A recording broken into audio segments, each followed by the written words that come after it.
Hey, how's it going? It's Grant and Shelby. with the Garden of Eater, and we're back at home base. It has been a while since we've had a normal live stream, but we've got a topic, and it's a good one. Today we're talking about Sulawesi shrimp. I think it was Spaghetti Nona that recommended this. I can't remember. I should have wrote that one down. However, whoever did recommend this, they do get a Sam Scales print.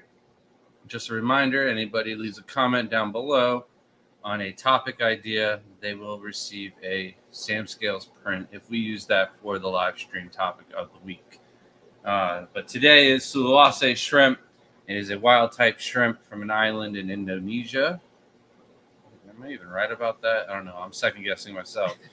Google that. All right. But basically, it's like a saltwater lagoon that the island grew in a habitat that that's not even a word. That the saltwater creatures there eventually over time converted to fresh water, and that's why they've got a bunch of these cool, crazy looking freshwater shrimp that kind of look like they're straight out of saltwater. So the biggest tip and advice that I can give for you for keeping these kind of shrimp is going to be consistency. Whatever you do, whether you keep them at 7.5, 8.0, or 8.5 pH, keep it stable. Keep that what you mix your water with. Keep it what your tank is going to be throughout. Keep the temperature stable. Keep the TDS, everything like that. So here is basically my perfect tank setup. Shelby's perfect tank setup, our method that we've come up with for breeding and keeping Caridina shrimp. So first off, we got to start out with the tank. We've done pretty well recently in 10 gallons, very similar to the Caridina shrimp and Neocaridina that we keep. 10 gallons seems to be the smallest that we'd go. We had some in a 5-gallon aquarium, and it was just too hard, I think, to keep the pH and the temperature stable in the 5-gallon throughout water changes. We did get one shrimp to become pregnant. Never really got any babies, though. And eventually we turned that little 5-gallon tank into something different. And the Suluases just do way better the larger the tank. So, of course, we had a 20-gallon that did better than the 5 at first. And that was our very first Sulawesi tank. From there, we moved and upgraded into a 40-gallon where they did even better. And then we upgraded to a 55. And that really was the ultimate Sulawesi shrimp breeding aquarium. Chris Biggs was here many moons ago and did a Caridina Cardinal Sulawesi shrimp tank video. It was part 3 of his tour video series that he did over here at the house. So if you want to check out that aquarium, I highly recommend you go look at that video. But we eventually needed room. We tore down that video, broke up all the limestone, spread it out into 8 10-gallon aquariums that we have running for our Sulawesi shrimp now, which I also mentioned the 10 gallons. We've got the Malala, the blue-legged pozos, and the Black Galaxy Sulawesi breeding like crazy. So we're going to add back white orchids. We had those breeding at one point. I never really saw any deaths. However, with the rabbit snails in the tank, a dead shrimp can disappear really fast. How's it going, Dr. Anthony? Just letting you know, favorite speaker. I'm going to say that. So I'm looking forward to having you back. Let's schedule it. So glad to see my favorite Floridians live. Thank you for joining us. Hope all is well. So we spread out everything. We've got the want and need to get the white orchids. They bred for us. Never really saw any dead bodies, but they just kind of disappeared to nothing. Same when we tore down the Cardinal tank. We split those up into 2 10-gallon tanks, and they never really bred. We never really saw any dead bodies. They just kind of dwindled away to nothing. So if you don't see any dead bodies in your Sulawesi tanks and you got rabbit snails or Malaysian trumpet snails, it's a good chance the dead bodies got eaten before you even saw them. So larger the tank, the better. The light, they are kind of sensitive when you turn on the lights and stuff like that. We've got, the caves and nooks and crannies for the shrimp to kind of hide on. And when you turn on the lights, they just run to those little shadows. The brighter the light, the more the shrimp kind of want to hide. But I mentioned you have to have a light, even with Neos and Caridina shrimp. It is in very much needed for the pigmentation on the shrimp to show up. The lights themselves are acting like the sun, the pigment, just like us. When we go out into the sun, we get tan or we burn. So you don't want the lights too bright, but if you do have, any kind of LED lights, for the most part, would be fine and sufficient for the Sulawesi shrimp. But you got to have some type of lights. In the morning, when we turn on the lights for the cardinal shrimp, they'll be kind of like bluish or purple in color. And then as they like warm up, get used to the light, and they're not as stressed out, they turn back to their red true colors. Socorro said, have you tried the Sulawesi outdoors yet? Those IBC totes certainly are large tanks. I have not, because mixing up that much RO water and Sulawesi mix for them just wouldn't be ideal. If we would have gotten the Sulawesis breeding on tap water in the hallway, then yeah, I definitely would have ran with that. But they're just too sensitive, I think, for the shifting of temperatures night and day and stuff, and to heat that much water to keep it all stable. It hasn't been something I thought about wanting to try out yet. Yeah, it's a lot of work to do something like that. When we want to focus on things like specialty shrimp, I would say Sulawesi is one of those specialty ones I wouldn't want to put outside. Neos are a little bit easier. They can handle any fluctuations, but specialty shrimp, I would never in a million years put boas outside. Like, I would love to. It'd be awesome if we could produce them by the thousands. But I don't know, maybe only one time, one summer, maybe like a semi-medium sized tub we could try it. I would do but it that's maybe like starting with Malala shrimp, and if those work, start with something else, like the blue-legged posos. No one cares about those as much. That we won't sell them, and we'll get enough, and we'll be able to move them outside. But it'd be fun.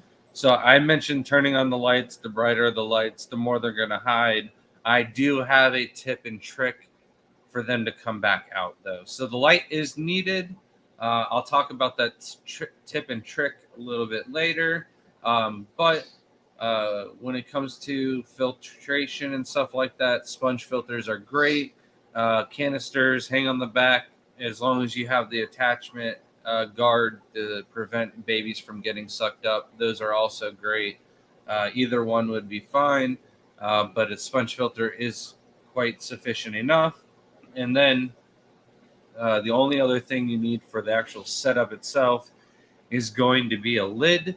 I highly recommend a lid because of evaporation and stuff like that. It's easiest to keep the TDS stable if you have a lid on the aquarium, and that prevents any evaporation from happening.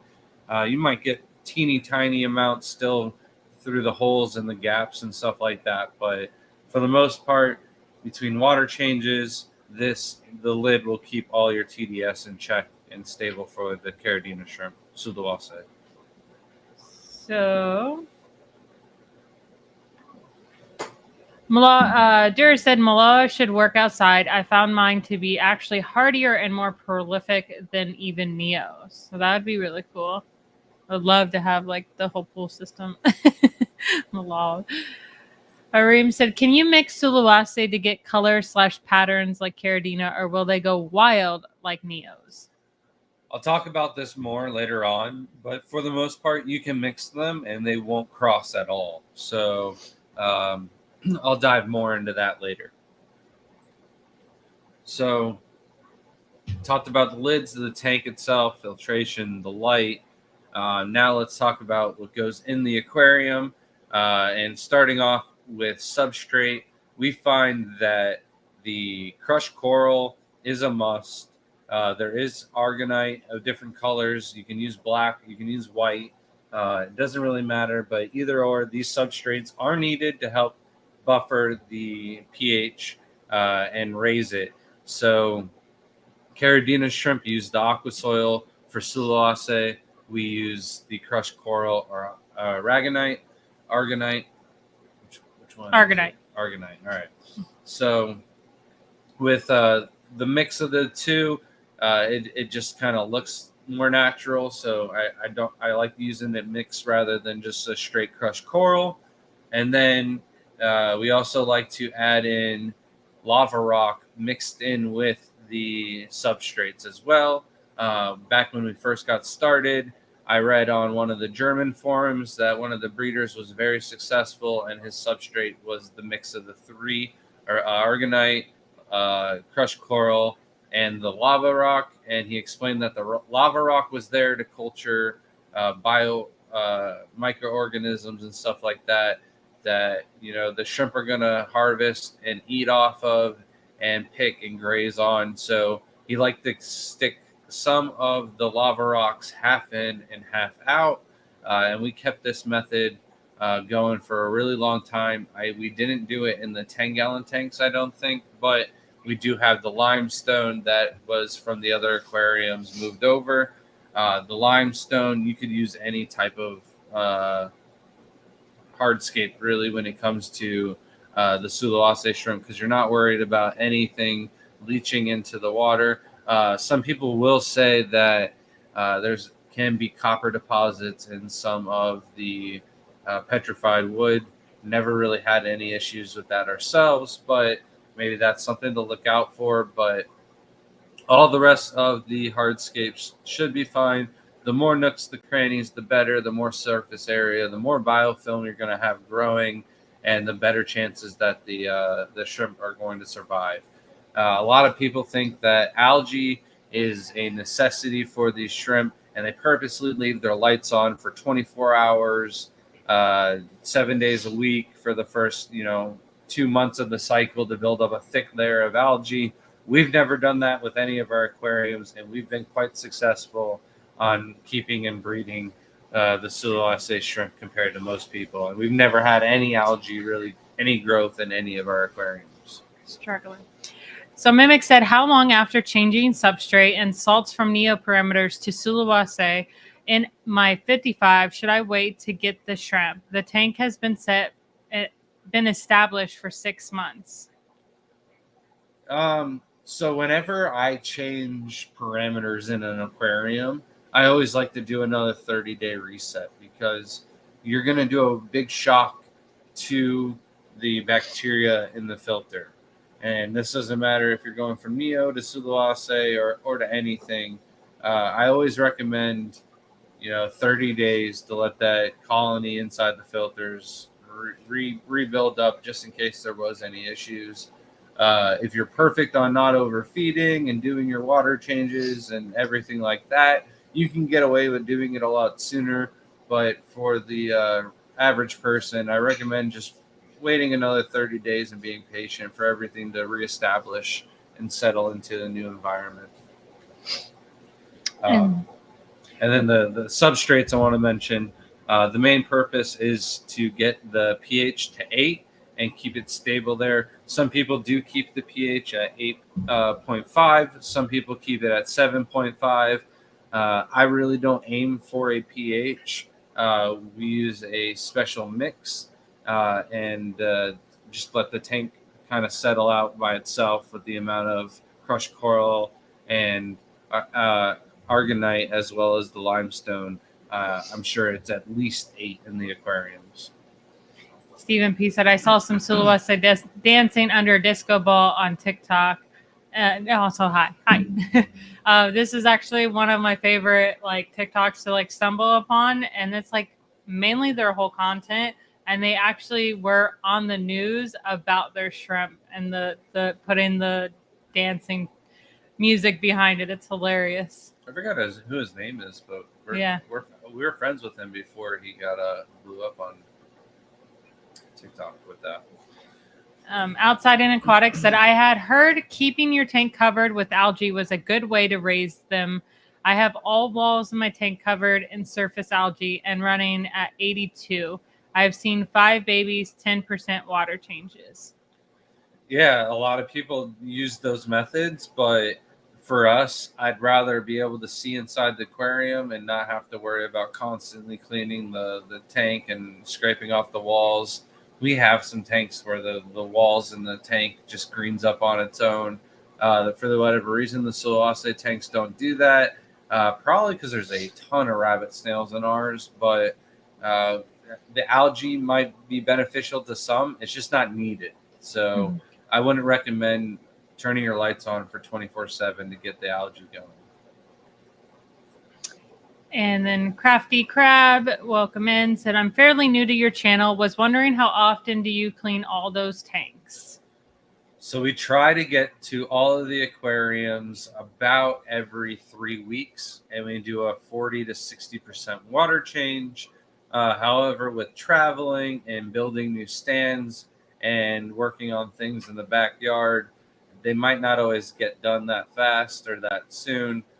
So definitely within a 2-month period, I'll get them done. And I like to have a good steady, every 3 weeks at least, getting them on schedule to do the 40 to 60%. But if it doesn't happen, they don't suffer too much. And then Dr. Anthony said, I've always been warned about using lava rock due to sulfur in most lava rock. What are your thoughts? I've never heard that. So I did look it up. There is sulfur in it. So I would also never had an issue. Yeah, we've never had issues, but I would also assume that the sulfur would only be breaking out if you were to break the rocks. I mean, lava rocks last forever. We've had them in our pond system as a natural filtration in multiple different shrimp tanks. They're usually thought to be inert. So that's why a lot of people use them, and they're good for bacteria to grow on them, especially for shrimp. They'll pick in the nooks and crannies. I'm assuming the sulfur will only break out if you were to break it in a tank.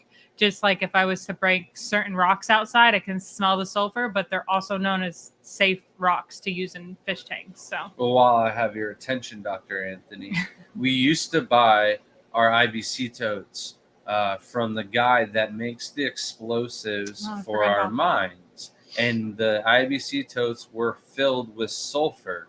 And when we did our video on how we set up our outdoor Neocaridina ponds, we mentioned that that's where we get them. And the guy who mixes the explosives, who I would assume has like some type of degree in chemistry or something like that to be able to mix bombs and whatnot, would know his chemistry, said that the sulfur was water soluble. So he would just essentially rinse it out. And we never really scrubbed any of the tubs. But after rinsing them 3 or 4 times, I could definitely still smell that there was still some sulfur residue left over. But we've never had an issue with the shrimp, so maybe they're just not as sulfur sensitive as we might think. There's also some hotel rooms and hotel water where it just smells like sulfur really bad. Oh, so yeah, those ones are terrible. Johnny said, some people got sulfury water. Yeah. Johnny said, Grant, do you think you can make a content on the importance of biofilm for the newbies starting to get their hands wet in the shrimp hobby? I think that's a good idea. It wouldn't be a very long video, but it's hard to talk about that for an hour. Yeah, a lot of the video, live streams, we might have to mix that in, but I'll write it down. It's a good idea, Johnny. Yeah. And then I saw said, Grant, would you be interested in orange eye Sulawesi? So I have orange eye Sulawesi written down on the page, and I'll talk about that later. And then Justin says, is it true that these guys are so sensitive that you can literally scare them to death? ? I know shrimp, and I can't believe that's true. So not scare them to death, but unlike Caridina and Neos, where they can take temperature swings and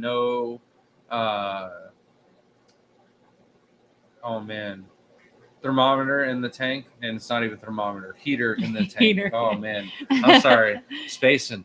The problem is like heaters are prone to fail. So if you don't run a thermostat, or you don't run a heater, or even if your heater fails and you have a thermostat and you don't have a backup heater, like there's all sorts of things that can go wrong, and the temperature shifts, and then there's dead shrimp in the aquarium. They are temperature sensitive. They are TDS and GH, sensitive to the point where they need that to be stable. And if you do a water change where it doesn't have the proper minerals in it, you're going to kill the shrimp. Where Caridina and Neocaridina, you've got some time before issues start happening, and you can come back from a problem. Where Sulawesi, it's more sensitive by far, for sure. One of the best advice I would say for Sulawesi is that they are more of a sensitive shrimp to people. So just take like a leopard gecko to a chameleon. A leopard gecko, usually the more you handle it, the better it is. Chameleons usually need some time to adjust in a new home or anything like that. And you want to give them a few days to like settle in and then start to proceed to make them feel comfortable. That's the same with Sulawesi. Is just leave them alone. Just let them do their thing. Just make sure the water's right. Try not like flipping on the lights out of nowhere and things like that. It really could scare them. But like they're not as sensitive as people say they are. I would say that once you have the tank set up, they are super easy to breed and to get going. So like I mentioned, temperature, they do need the heater in the aquarium. A thermostat can help the heater from overheating and nuking the tank. So I do recommend using a thermostat, but you have to have the heater. They have to be at a constant, stable degrees. Anything above 80, lower than 85 seems to be all right for us. I don't see really any difference between 80 to 84. So as long as you can keep those stable, the issue is doing your water changes. So when you're taking the water out, you've got to maybe lower the heater so you keep the water heated. The flow might be decreased with the sponge filters and stuff like that. So you kind of got to do your water changes a little bit quicker and be more prepared ahead of time. And that can be a part of the issue as well. So when you mix your water, I recommend doing it the night beforehand. And we like to use a powerful pump that really thoroughly mixes the water, but at the same time, we put a little controller valve, dial it back just a little bit, puts a little back pressure on the pump, and this also heats the water. So we get the water up 80 to 84 degrees temperature. We drain the water out of the aquariums, and then we fill it back up as fast as possible, leaving the heater on in the aquarium. And I don't want to fill the actual flow of the water fast, but getting the water to the aquarium as fast as possible. So having it prepped the night beforehand, that is essential. And then the question. Oh, so Gary said, do Sulawesi need different food? We have not had any issues of them needing different food. I would say that I do like to feed them more mineral food than the other ones, but that's strictly because they have rabbit snails in their tank, and that rabbit snails need a lot more calcium than anything else. So I feed a ton of mineral junkie to them, and they bite everything shrimp envy related. I don't know if we've tried anything else, but I don't think we've had any issue. I would say the only thing we don't. Of Grant's calcium chips. Yeah, and the only thing I don't care for is like algae wafers, because they're really not. They're not worth it. I mean, we don't feed that to any shrimp. Usually, we'll feed them out to neos in the ponds or something if we have some wafers. But really, it's not that great. So every other shrimp envy we've fed, but I would say the mineral food's done the best for them. So, and the calcium chips too. I did like those. So, Chris said, bred Sulawesi for many years. I kept those tanks in Armories? Am I reading that right? Armories? I don't know. To stable temps without need for heaters worked really well. If we could do that, that'd be awesome. But our house is at 70 degrees for the rest of the shrimp in the house, so we have to use heaters.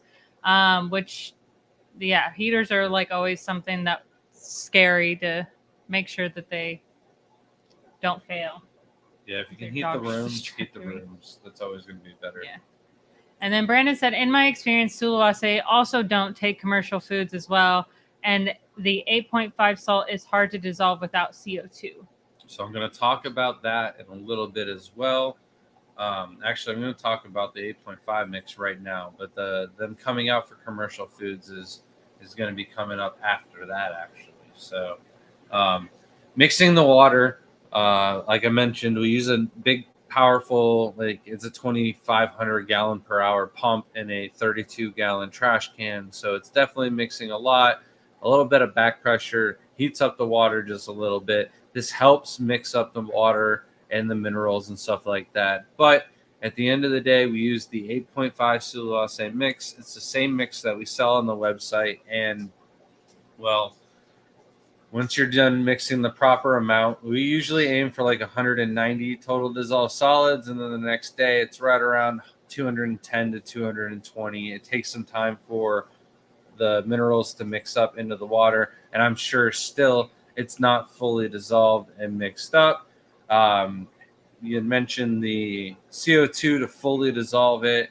And, well, I've never used the CO2 to do that. I've always just accepted the fact that the 8.5 mix turns the water to milk.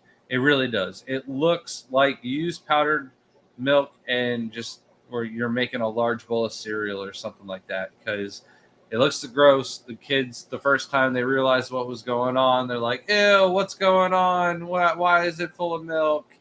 And it just, you feel weird adding it to the aquarium. It goes into the tank. It looks like the whole tank is in California and the forest is on fire and there's smoke just pouring through the aquarium. It's super foggy, dense smoke, and it looks like that for maybe a day or two sometimes. But then after that, all of the dust dissipates and the water is crystal clear. The sponge filter might have like a light dusting of snow, it looks like, on it. All of the rocks do as well, but I've never had any issues. We've never lost any shrimp, and I feel like the minerals that don't get mixed in, it just like, yeah, it just takes some time, but I feel like all those extra minerals in the 8.5 mix that make it foggy are just like little extra nutrient and trace minerals that help out the shrimp and make it a lot better. There is a 7.5 mix, and these are salty shrimp products.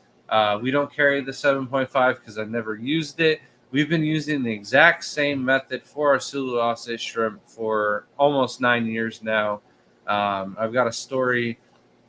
When we were scrolling through shrimp pictures one night, I saw Shelby's face just completely light up when she saw the cardinal shrimp for the very first time. And I knew that was going to be the next shrimp that we were getting. So no questions asked. He asked, and I was like, yep.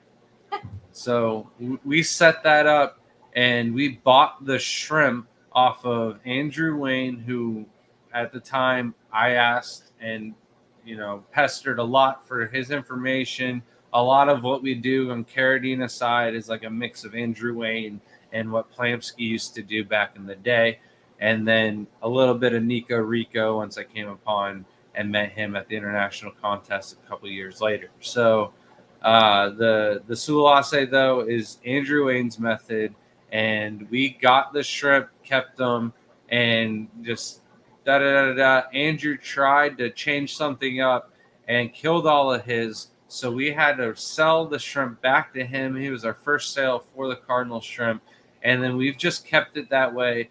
And we had a cardinal Sulawesi shrimp tank running for like almost 8 years before we decided to tear them down and move them into a smaller aquarium. And they just never bred and slowly disappeared for us. But that is the same method we do for the galaxies, the white orchids, the blue-legged posos, and those are all breeding. and did just fine. So I would like to stay with that, stay consistent, and that's the method that we're going to use. So even though the 7.5 might dissolve and make crystal clear water, I just think the 8.5 has a lot more success. There's a lot of people that have a lot of ups and downs with the Sulawesi shrimp. For us, it was just moving them from a big aquarium into a smaller aquarium where I messed with a lot of substrates.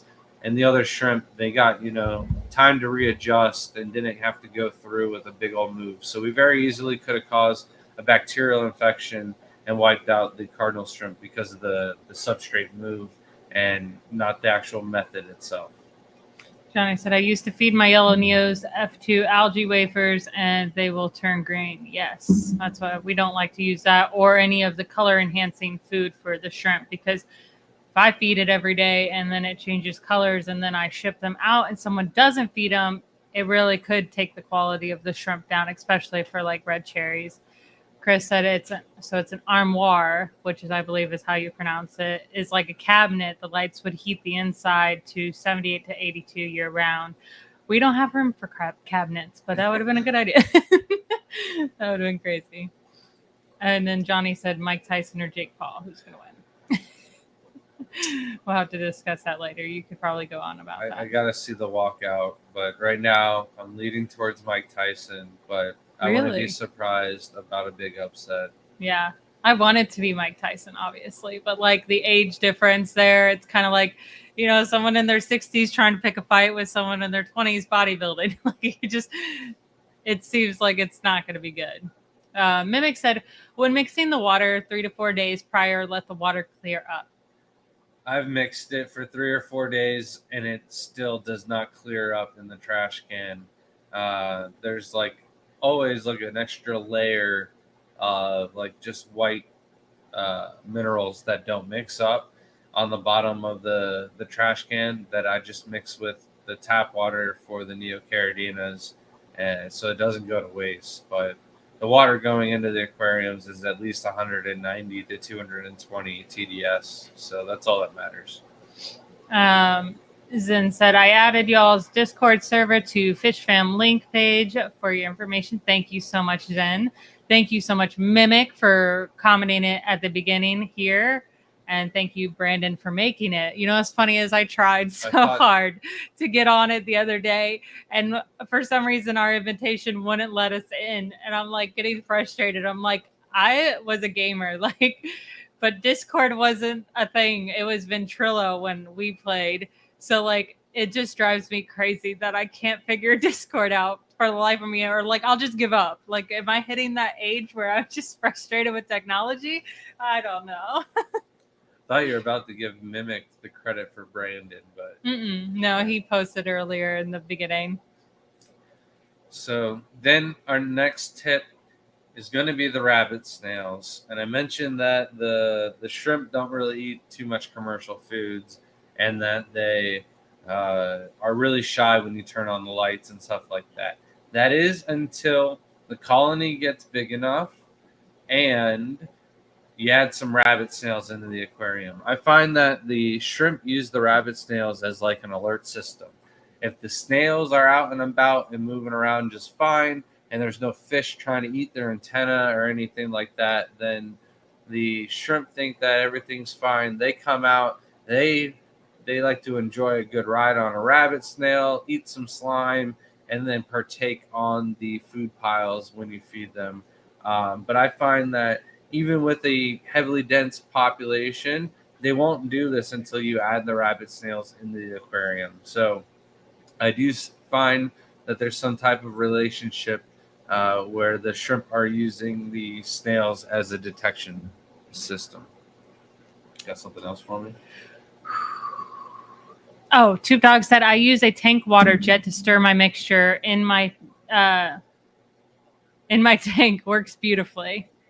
Weren't we talking about some people use a heater to dissolve it while mixing it, and that helps a little bit too?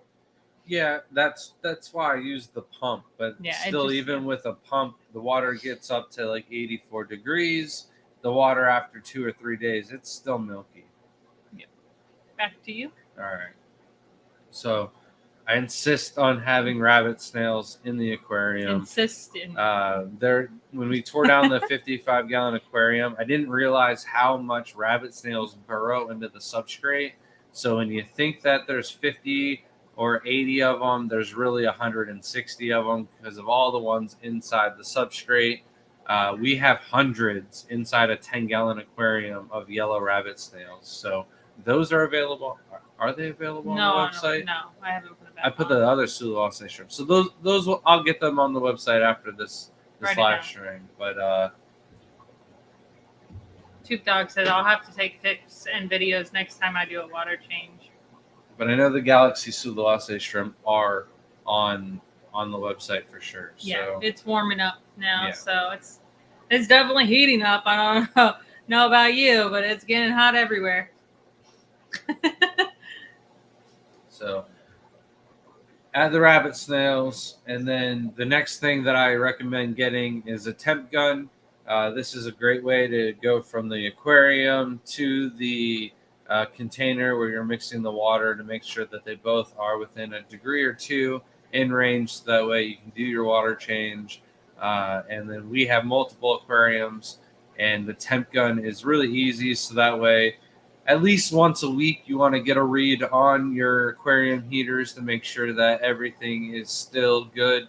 If you don't have a thermostat with the reading of what temperature is already there, but you can get a cheap temp gun on Amazon for like $15 to $20, and they work great. So highly recommend getting that. We talked about food. We just use the same exact food that we're feeding the rest of the shrimp in the house. We might feed the Sulawesi shrimp a lot more, but again, Shelby mentioned it's for the rabbit snails more than anything else. So they're hungry. They don't. The time. Yeah, they don't really get anything special. And then we talked about you can mix and keep them together. I thought you were going to read that. Oh, sorry. You just stopped. Dr. Anthony said, once we move and set up my fish room, I want to get Sulawesi shrimp. It's worth it. That's awesome. It's definitely my favorite. I like having the doctor involved in shrimp keeping. So if it's Sulawesi shrimp, that's what worked for Shelby. We'll get you in it too. And before you know it, you'll have Shelby's Galaxy Pintos breeding and thriving in no time.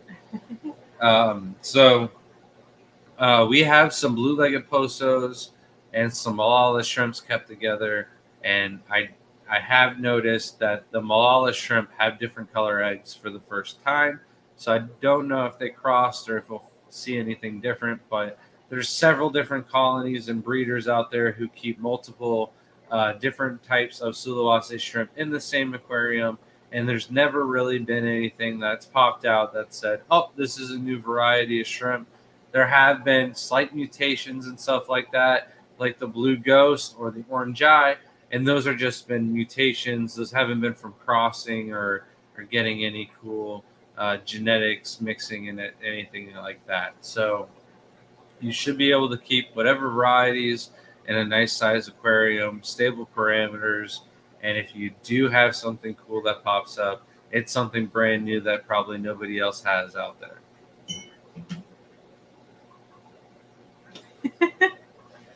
And then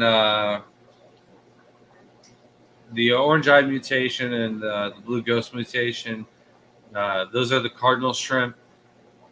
I don't know if there's orange eye blue ghost already out there and stuff like that, but those are when the Sulawesi shrimp start to get $500 per shrimp, and that's a risky shrimp. That's a high risk and very, very small market out there for that expensive shrimp in this kind of care. So Mimic said, how well do Neos tolerate Sulawesi parameters? Very well. So we recently got the ocean blues, and I didn't have any spare Neocaridina tanks to throw them in. We did, however, have an empty Sulawesi tank. So for the meantime, they're being held down in there. Same parameters. Nothing was changed. Nothing was dialed back for the Neocaridina. And we've already got like pregnant females in there. So should have babies here soon. I think they're doing phenomenal, honestly. Misfit said, I had a good amount of Sulawesi a couple months ago. I can't keep them stocked. They go so fast.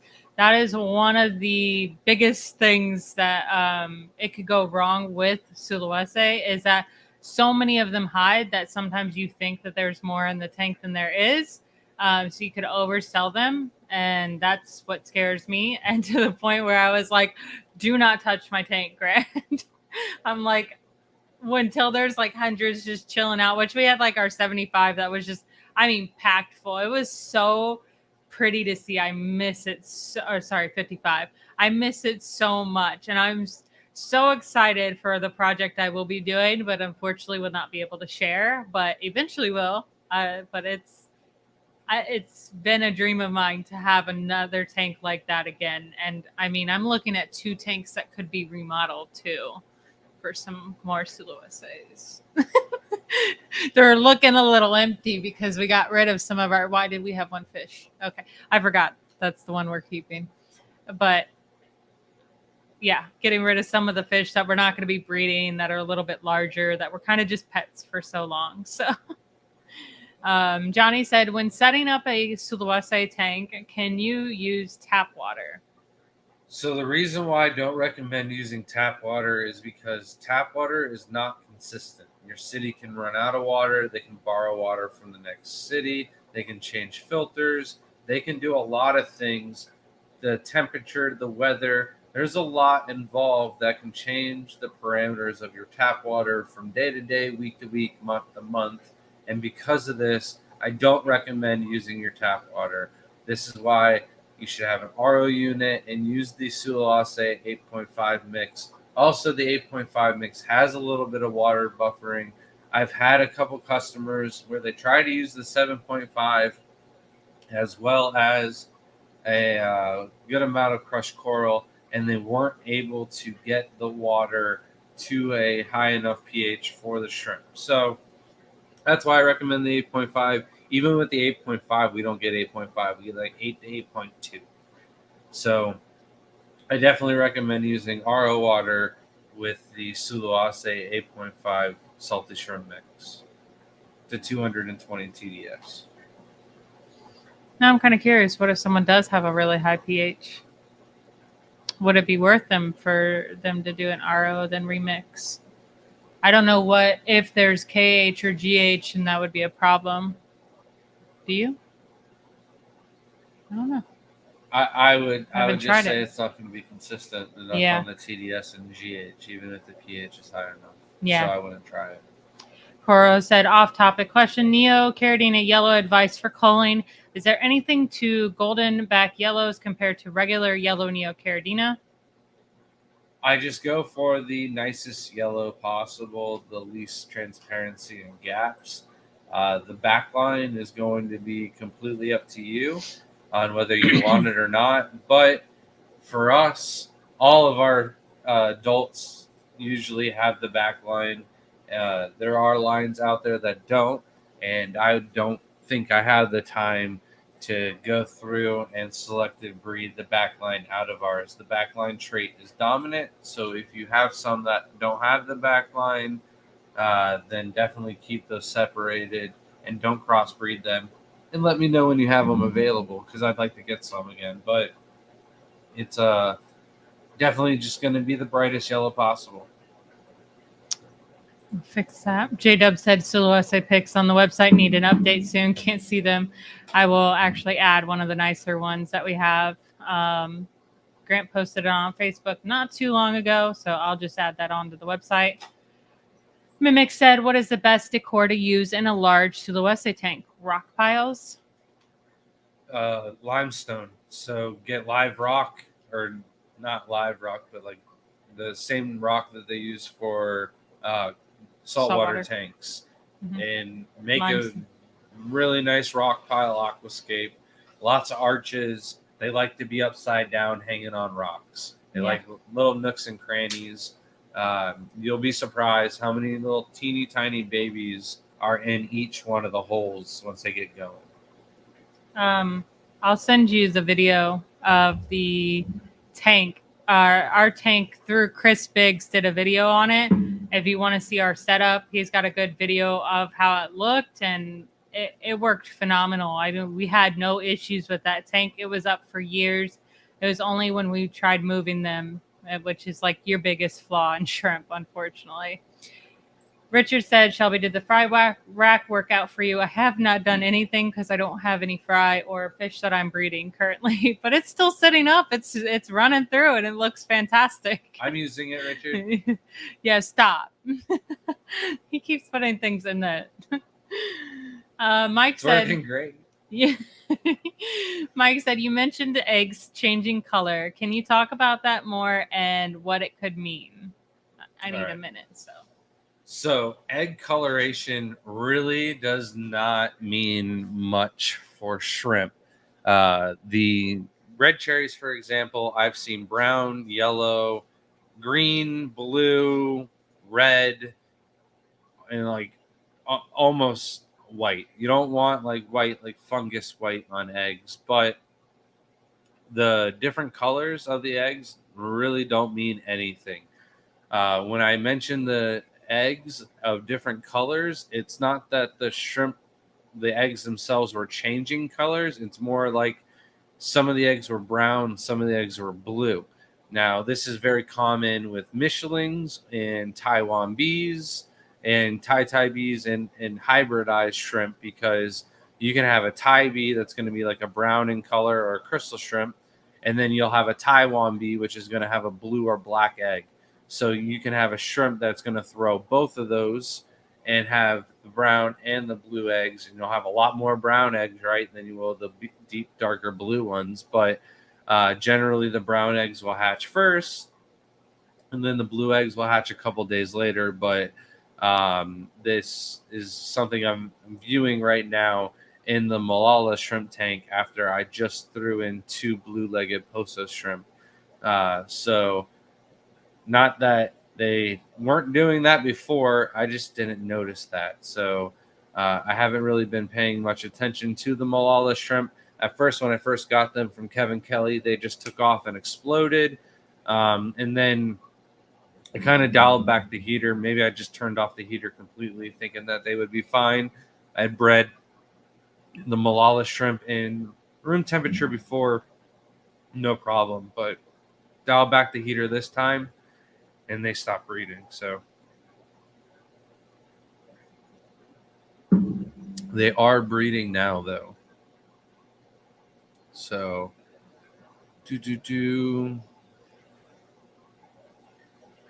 So interesting info for the Neos.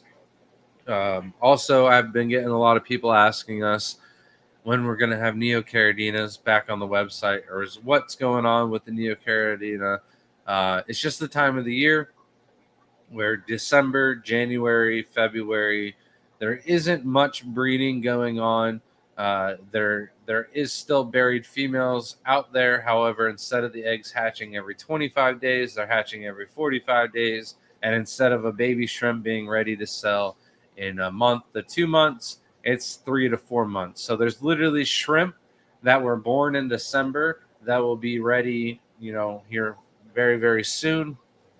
But there's also shrimp that were born last month that'll be ready the same time as shrimp that were born in February. So they'll be catching up with one another because of water temperatures. There's tons and tons of buried females out there right now. So as they become ready and stuff like that, we've got a bunch of tanks inside. I am starting to chip away at the green emerald wait list. So if you're waiting for green emeralds, feel free to send me a fresh email and I can get you ATA on those. Blue diamonds are like this close to being ready. They're just a shy hair on the size. So if you like your shrimp small, you can get those ahead of time and email us for those. Brandon said, do you think the egg color is just based on the food? No, because in the exact same aquarium, I'll have red cherries that have 5 different color eggs. So I don't know, and nobody has really come up with a reason or explanation on why some of them have different color eggs. And then But like you never get a red cherry shrimp that's true that has all the different colored eggs or two different kinds. It's either one or the other, right? And then I did post a link to the video from Chris Biggs because his thing is hard to search up because there's Chris Biggs, who's like a dog person on YouTube, but it's Chris Biggs Mad Aquarist, and that's the link to the video. And then Misfits and my favorites are the Black Devil rabbit snails. Don't see them very often in the hobby anymore. I haven't seen The black devils aren't actually rabbit snails. They're a different kind of snail from that kind of family-ish, but they're not a rabbit snail. There are solid black rabbit snails called black devils. And then there's the black with the yellow spots, which is the yellow spotted rabbit snails. And then there's there's one more that is like real weird. But then we had the ones are you talking about the ones that were just at the We have the black devils, but they're not rabbit snails. Bugsy says, do you have any green emeralds, either backlines? So the green emeralds don't really produce backlines, and we were working on the ones with the backlines for a while, and they stopped producing none of the babies were ever producing any backlines. So I don't currently have any emeralds with any backlines going on. So Brandon said black devils are faunus snails. Like the devil spike, cappuccino spikes, snails are faunus. Yeah, adder, they're not a rabbit. And they are Sulawesi, yeah. Yeah, they're just not a rabbit. Cool. Oh, okay, that one. I always thought the solid black one. So what were the solid black ones called? They're solid black rabbit snails. They're the chocolates. I think maybe there is a chocolate rabbit snail, but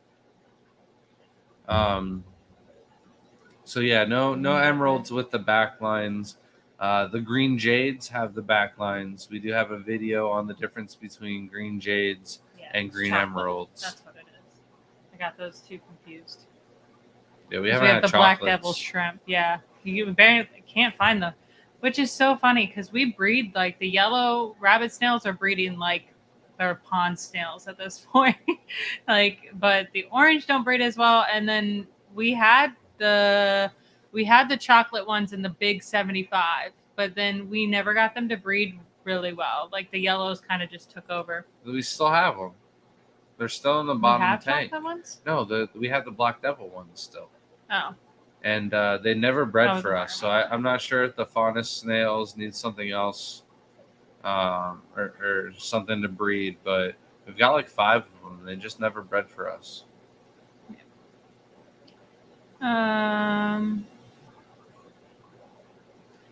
Bugsy said, I ordered 10 jades with backlines from Boost, and they have 2 DOA, and the rest are solid blue. No green or backlines in sight. Those would be more of an emerald than not. Yeah, chances are they're more than an emerald, and a lot of people don't know the difference between the two.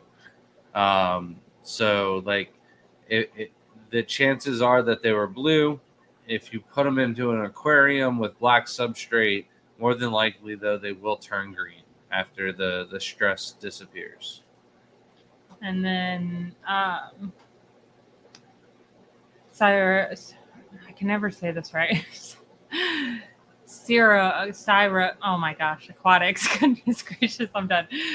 Dude, some of my emeralds from you developed a backline. I didn't know it was favorable. I culled them and sold them off. It's not really favorable. Mm-hmm. It's all preference. Some people like the racing stripe. Some people don't. Some people drive around town with the pinstripes on their muscle cars, and then some people drive with the flat black. There's different opinions, and I only like it because they look golden. To me, it's like they got that golden shimmer. Otherwise, if it was like some other weird color, I don't think I would like it as much. And then you got the Singapore shrimp that are like the candy paint job.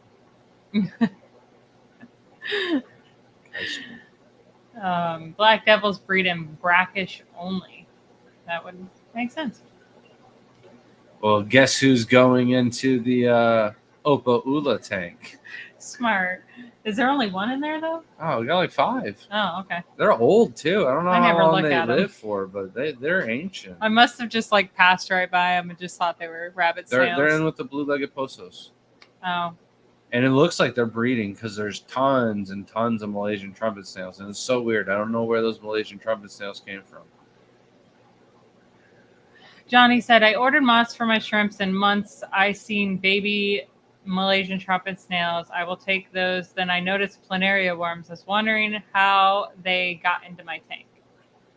So the planaria had to come from something. So chances are you had maybe shared a tool with something else of another aquarium where you used a different plant or something like that. But they are hitchhikers, so they had to have come into some type of plant or something like that.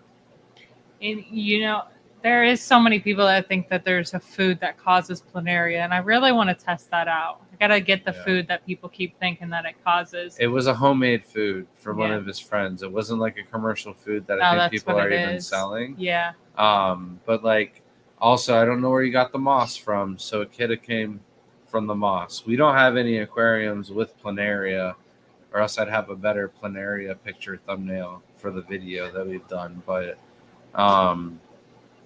yeah, maybe it came from the moss if you got it from some nursery or something, pet store or something like that.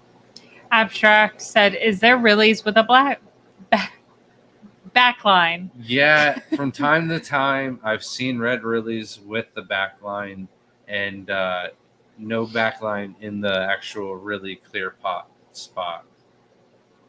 Yeah, Malaysian trumpet snails can live in anything, honestly. I would ask that there is a lot of we have the brackish water collecting spot near us, and there looks like there's some crazy Malaysian trumpet snails / little rabbit snails in that area, and they look just like that. Tutog says it's planaria, the dark green stuff. No, planaria is the arrowhead little worm that is not wanted in any aquarium unless you have fish, maybe. Brandon says, I think overfeeding encourages planaria, so I could see where people think that they could come from food. Because like you could have possibly had planaria in the aquarium and you just didn't know that there was a problem until you started overfeeding. But unless there was eggs or planaria in the actual food itself, there's no way that food or overfeeding can cause planaria to come out. It has to hitchhike from a source. It has to be introduced. It's not like seed shrimp or Detritus worms. I always worry if I say that right. Yeah, you said it pretty good. I think if I try to say it now, I'm not going to say it right. Mike said, how do shrimp react to the rain in nature? I don't think we paid close enough attention to see if it spawns any breeding. I would say when we do water changes and the way Grant trickles it in kind of mimics rain. And sometimes we do see the males kind of get in their little dancy moves. So I would say the rain probably does affect them the same way outside. But in the greenhouse, we don't see that. But I would assume that some of the tubs might get like a little bit of trickle, and maybe it helps them start breeding. After the rain, though, maybe they can see all the obstacles in their way. It was a lame joke. I'm just trying to get it. Honestly, I don't know why it's going right over my head. Gone. Oh. Stop. Coro said, favorite budget shrimp hide. I know y'all stopped using cholla wood. What do you do instead? Moss. That's our favorite. Good old clump of moss. It's so cheap. It's so easy. It grows. You can bring it to a fish club meeting, sell it online. I mean, it is honestly the easiest thing. Some tanks do have wood in them, and then we do have like those little shrimp caves that some people like give out for free or something like that. But you don't need things like that. It just puts some plants in the tank. It works, so you don't have to spend a lot of money. A little rock pile of lava rocks is nice. I love lava rock. It's so nice. I don't like moving it though. That's for sure. The Tube Dog member for 12 months. Woohoo! Thank you so much. Said totally spaced on that planaria comment. I don't know what your question was to re-answer it. No, it's the comment up here. Yeah. So. Okay, I got you. You've I seen that remember video. now. It's hilarious.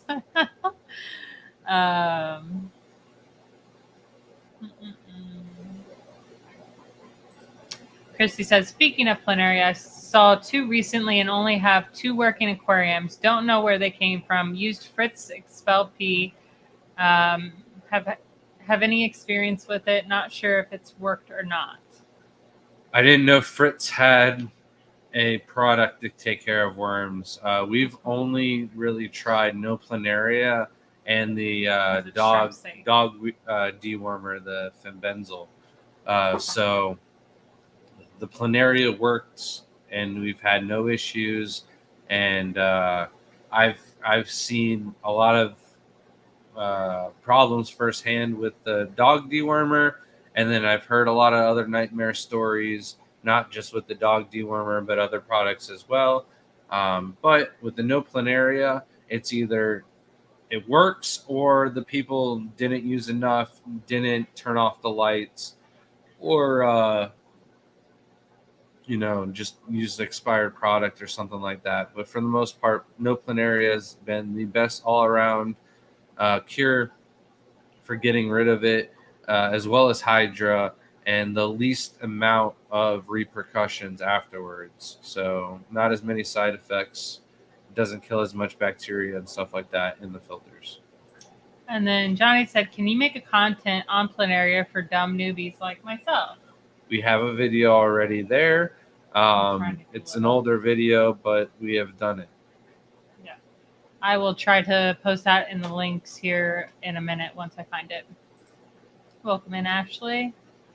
And then we can't even do another video because we don't have any planaria at the house. Yeah. So, which is good, and also sucks when you want to do content like that. Like, there's a lot of videos that we want to do, but we've never had to handle like certain ones. Like the biggest question, a lot of people get import shrimp. They're talking about the Elo biopside. It's hard to pronounce. That's a very long name. And then there's another one that's actually what the problem is, and we never have it. So we never get to cure it or take care of it and do things like that. So, but it would be nice to do a video one day.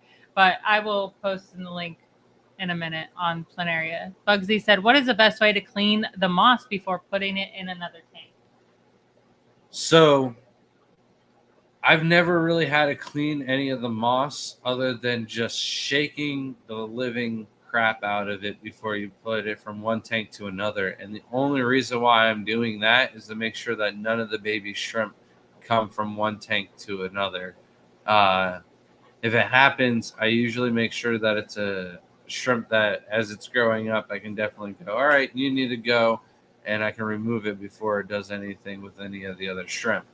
But if you had to like clean it of algae or something like that, I would do a dip in some razor product. It's a Brightwell product, and you can make a little concoction and do a little dip, maybe even leave it in there overnight, and then put it into a container of clean water for a little bit before introducing it into another aquarium. But the best way is just make sure the moss is well taken care of before you start splitting it off into other aquariums, because there's Cladophora or algae or something else that's on the moss, then you're better off just fixing it while it's in the aquarium before you spread the problem to other tanks.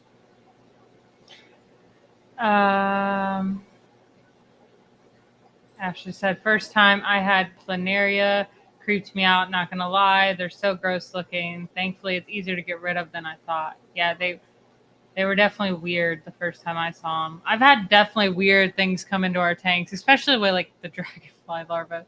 That thing freaked me out. That was weird. I think I saw a paper where it's like planaria or like our like ancestors. Like we rose out of the water and then into planaria into something else before we were monkeys. I might be wrong about that, but I'm pretty positive oh my gosh. we were planaria. Evergreen Psych said, "Is there something wrong with cholla wood? Cholla wood. I haven't tried it, but always hear about it.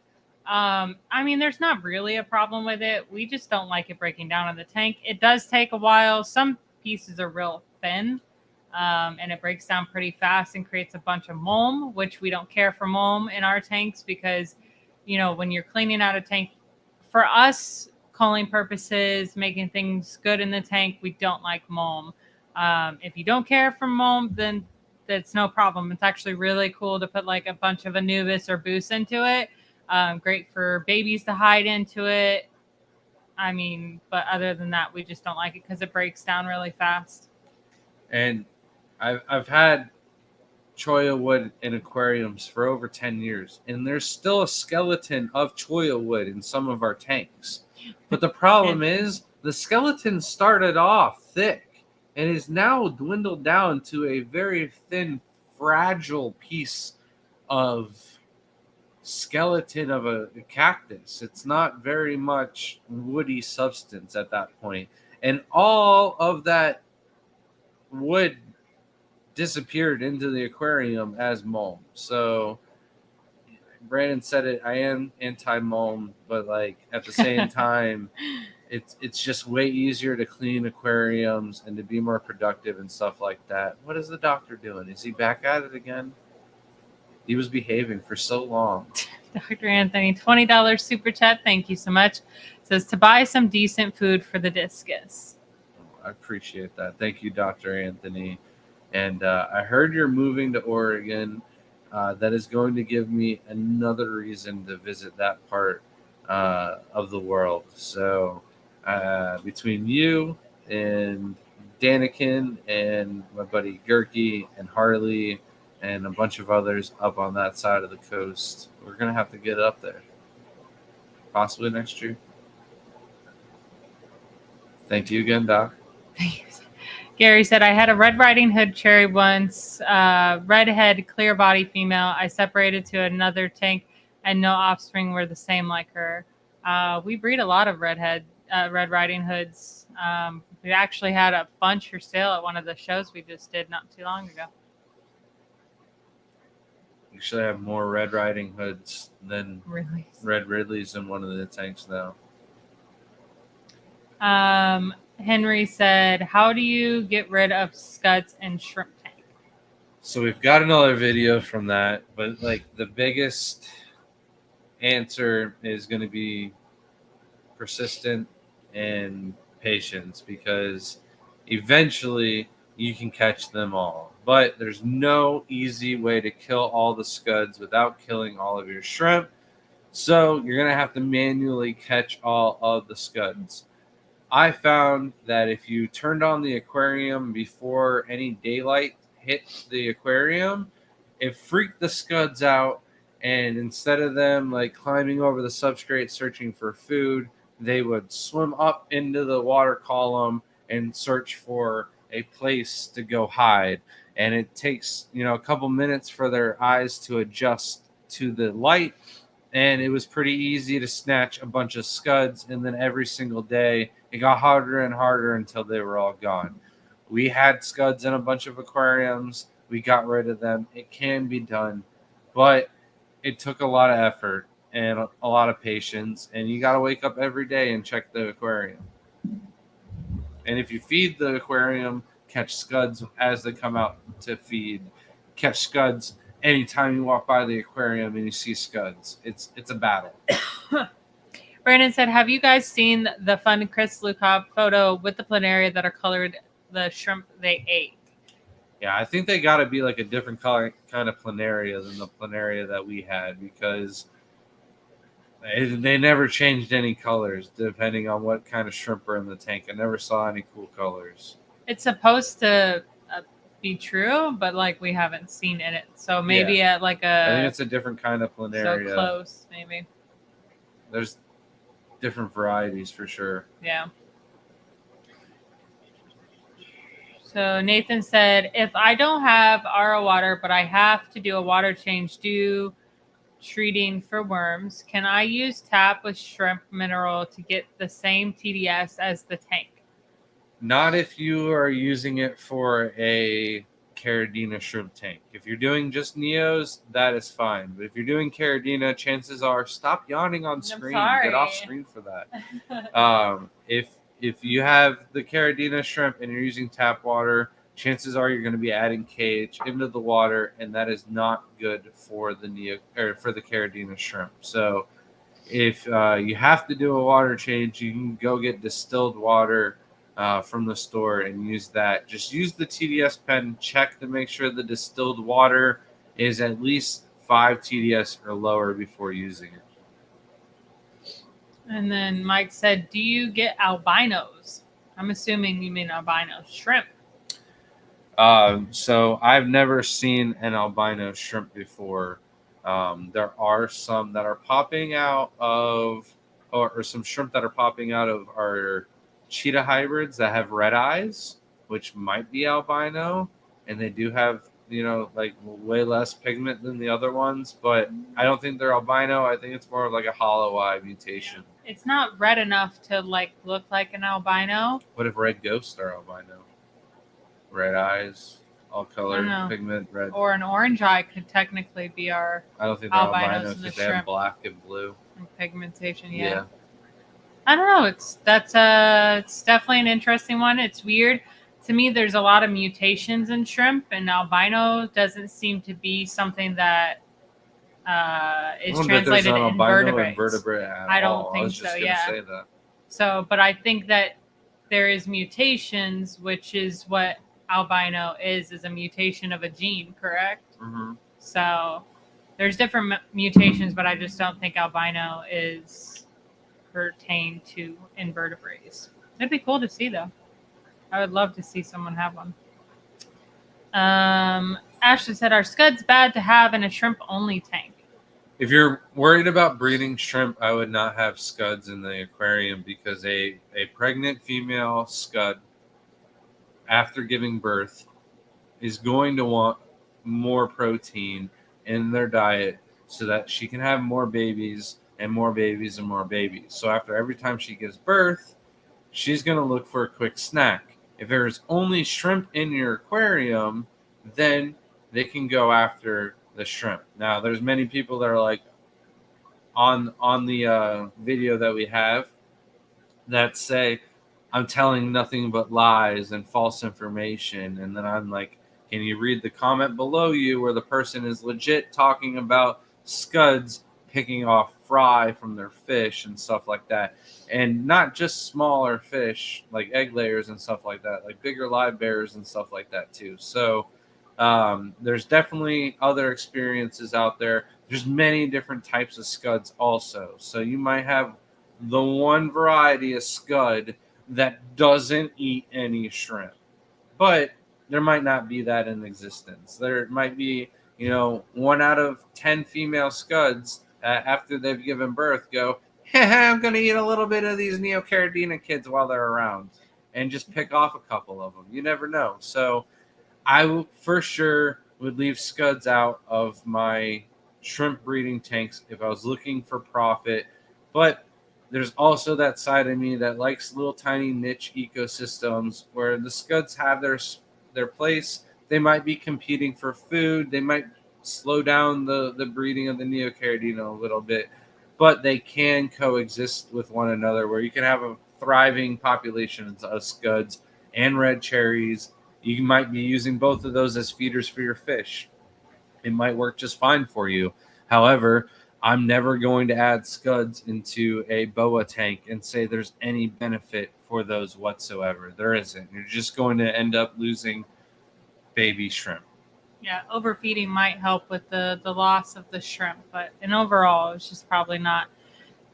There's always so many things that, yeah, it's okay for a little bit, but they always seem to start a problem eventually. Just like you put the duct tape over the hole of water and it might last for a little bit, but that problem is still there. It might still burst. Thank you so much, Johnny, for the $2 super chat. And also, there's some comments about them eating plants. They usually don't eat plants unless the plants are dying. If the plants are dying, scuds are a great source to just eat everything without there being a bunch of decaying matter in the aquarium. Nathan said it was for Neos. Yeah, then you can use the salt with the tap water and a little bit of prime to take out the chlorine, and that'll be just fine. Brandon said, I would still dechlorinate distilled water. Maybe I'm crazy. So there is papers about distilled water that you still do need to dechlorinate it. It sometimes doesn't take out the dechlorinator or chlorine. Dr. Anthony said albinism would be pink in shrimp. They do not have red blood. Makes sense. Johnny said, I want to try an easy beginner caridina that are easy to breed. What would you suggest? Rest in peace to my F2 black tabbies mixed with red pinto. So I would go with a tangerine tiger or yellow King Kong or a tang Thai, but your tabbies should have been just fine. Tabbies are a great beginner shrimp. They should be super hardy. So I'm not sure what the problem was with your tabbies. I thought one of the streams before you said you knew what the problem was and you did it to them. But feel free to send me an email at thegardenofeater@gmail.com with the tank setup parameters, and we can help you figure out what the issue was. But the tabbies should have been fine. Mimic said that is a neat idea. Are there albino snails? Is albinism a strictly vertebrate mutation? Actually, I think there is albino snails. Isn't there albino? There's albino mystery snails. I know that one for sure. Is there albino or is there just a yeah, they're. Oh, maybe they are. No, they're albino. There's albino ones. I gotta look that up now. Yeah, I don't know. So while she's doing that, I just like to let you all know the YouTube channel live streams will always get first notice of our sales as long as we can remember them. There might be some last minute sales that get posted because we forget holidays exist before Monday live stream. So we have a spring cleaning sale going on now. You can check out a lot of the shrimp like tabbies, tang Thai, yellow King Kong culls, culls in general are all going to be buy 10 get 4 free, trying to clear out all of those out of the house. Also, Galaxy Pintos will be buy 10 get 3 free. Those are actual albino ones. Mm-hmm. Yeah, Imperial Tropical. So they do have the red eye and the white. So there is albino snails. So I guess the doc says they should be pink if they're all albino. So maybe just shrimp. The Galaxy Pintos are going to be buy 10 get 3 free. And check out the prices on the Galaxy Pintos. They are on sale. They have been reduced. There is a ton of Galaxy shrimp in the house, and a lot of them are from Plamski, and they're all breeding already for us. So we have babies already in the tanks growing up on top of a ton of shrimp in the house. So the prices are reduced, so that way we can move those shrimp. So the higher grades are not on the website. They haven't been posted yet. So if you are looking for the high grades, those aren't on sale quite yet. The mediums and the low grades definitely are at a reduced price, and the quality on them is still nice.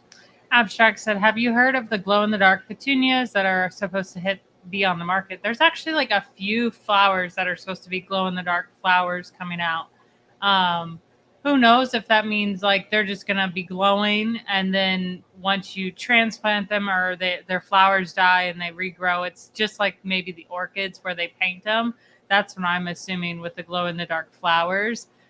They say they're supposed to be like the glowfish, that they've done several plants. So, I mean, I'm all for my whole garden looking like the scenes from Avatar. Like that would be amazing. My whole life would change. Like, you would see me out in the garden every night working on that. I'd be like connecting with Mother Earth, Petunias are so invasive, though. I could just see like them being petunias everywhere, though. That's crazy. Yeah, that would look so cool in Florida, just like the bioluminescence. So it's supposed to be the bioluminescence, and that's what they use to do it. So that, I mean, I hope so. It would be cool, but yeah, petunia is probably not the best idea for Florida.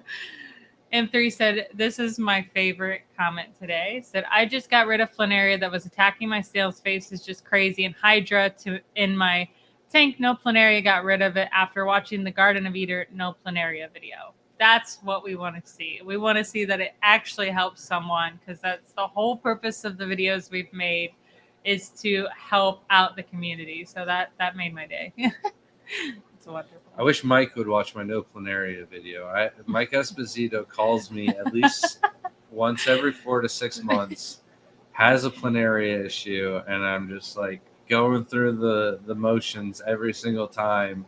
And I'm just like, Mike, watch the video. It makes so much sense. Ashley said, "Thanks. I have a tank that is cycling before putting neos in. There are now scuds in there. Is there a different way to get rid of them before adding the shrimp, or just manually catching them?" So if there's no shrimp in the aquarium and you have scuds, you can add a fish in there that can eat all of the scuds. Crypt Keeper gassed his aquarium with CO2, and that killed off all the scuds. But if you don't have CO2, a fish would do great. I don't know how many plants are in there, etc., but I'm sure you could use a good amount of hydrogen peroxide to kill off the scuds, and maybe some bleach or something like that, a low dose that wouldn't affect the plants, and then do a high water change. But like, I wouldn't use bleach if there's aqua soil. That would only be on gravel, inert substrates. So yeah, Feed them and siphon them out. That's what I would try. Suck them all out. lots of 100% water changes would be all right. Emperor of Dirt Aquatics says, "Shelby, is Grant sick? He said something that wasn't negative about scuds." So we have, what's funny is that there is positives of everything in the hobby. I mean, some people, even planaria could be fish food sometimes, but we tend to be a certain way, as if everybody in the hobby, they have their ways of doing things that works and successful for them.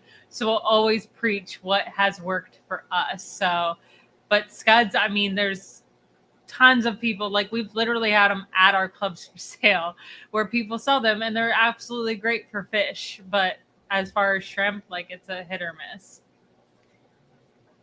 Mike said, "What would you consider when moving a pregnant neo to a separate tank?" Not really sure what you mean, but if I were to move a pregnant female from one shrimp tank to another, I might just plop and drop. But I would definitely make sure that I lure the shrimp out with some food and then catch the shrimp as fast as possible. You want the shrimp out of the net, into the container to dip, or into the aquarium to plop and drop quickly as fast as possible. So that way she doesn't stress out, she doesn't absorb her eggs and keel over and die of a heart attack or something like that. Because when shipping out pregnant females, they're always the first ones to die, and they're not guaranteed to even hold the eggs and travel with them all the way. So we definitely don't like shipping out pregnant females. We try to avoid it at all costs. It can just end up fouling up the water and stuff like that. So plop and drop isn't a bad option, but like a 30-minute to an hour drip would be needed if there's a drastic change in water parameters. Yeah, I would 100% just say, when considering moving a pregnant neo, the parameters need to be on point. They need to match up exactly, and make sure there's plenty of food. Like if it's a brand new cycle tank, you might have a little bit of issue, especially with baby survival rate. Not enough food or biofilm in the tank for them to eat, and then the pregnant neo might just drop her babies, like, because of the stress and knowing there's no food source for her babies. It could stress her out. And if it's a separate tank with other shrimp or other things in the tank, maybe a breeder box would be the best way to go. Or maybe consider moving the other shrimp and leaving the pregnant female. Oh, thank you so much, Vibes Aquatics, for the $1.99 super chat. Says, "Me off to bed. Thanks for a great stream. Love y'all." Thank Appreciate you so much, Vibes. You're probably gone by now. I'm so sorry. I didn't see it. Thank you, Vibes. Bugsy said, I wish my shrimp didn't eat most of my plants. Turned my planted 40 tall into a desert in a month. Usually So- shrimp only eat dying plants. Yeah, they won't eat just straight up healthy plants. It's just not something that they do. We have multiple planted tanks with shrimp and never had issues, unless they were dying or their like roots are dying. So I don't know if you don't have any nutrients in the substrate for those specific plants or nutrients in the tank in general. They might just be melting. So, sorry, I'm reading these questions. Chris said, how many shrimp do you start your Sulawesi tanks with initially? So we have the rule of 1 to 2 shrimp per gallon. The more shrimp, the better. So if I'm doing a 10-gallon tank, 20 shrimp would be preferred. We are looking for cardinal shrimp, and I would probably try to start with 20 of them to get one of the 10-gallon tanks going. Once they started breeding, wait till the first 20 juveniles grow up and then separate those into another aquarium before we started selling any. We read Dr. Anthony's thing wrong. Evergreen says, Doc said albino shrimp would not be pink because no red blood. So they would be a different color. That's interesting. But like we do have some that have red eyes, but not to the eyes that you would see on albino. So it would be more like we don't have anything that looks close enough to say that they're albino. Abstract said they crossed jellyfish DNA with it. Yeah, jellyfish have bioluminescence, so it's the same as the other things. Johnny says, I reside in New York. The weather was acting one day hot, next day cold. Left my windows open, forgot to close them. They came back from work. Weather was cold, temperature killed my TVOE Caridina. Yeah, if it was temperature, that's going to kill all your Caridina shrimp. Like the only shrimp that can Neos, survive the fluctuations like that would be the Neocaridina. And that's a hit or miss, whether they would or not, because it depends on how small fast the tank it was. is. Yeah. So Scott says, hey, Grant and Shelby, great to meet you at NEC conference last week. All of Daniel's shrimp are settling in nice. Are you shipping Sulawesi up to New England, or is it still too cold? I would have to check the weather. We could also do overnight shipping, no problem, this time of the year. I wouldn't mind doing that, but I would definitely check the weather. And if this week wasn't good, maybe next week would be good. We just need to make sure that the overnight temperatures aren't in the 40s. And they're at least in like the mid 50s. Ideally, you want them into the 60s, but we pack them up nice and snug in the packaging. So it's nice to meet you too, and I'm glad to hear everything is settling. Yeah, happy to hear that. It was nice to meet you both. Boots and Cats said, what would be your pick for Caridina that would pop on light colored substrate like pool filter sand? If you're not using the Caridina substrate, I would go with Tangerine Tigers. Oh, for Caridina. Yeah. Oh. I don't even know what you said. I thought it was Neos because pool filter sand. Are you topping your? Either way, you don't want to do that. Yeah, because usually for Caridina you want to be softer. So pool filter sand. I mean, the only ones that might survive are Tangerine Tigers, depending on your water quality. But they would be cool still. Yeah. They're always just going to be orange.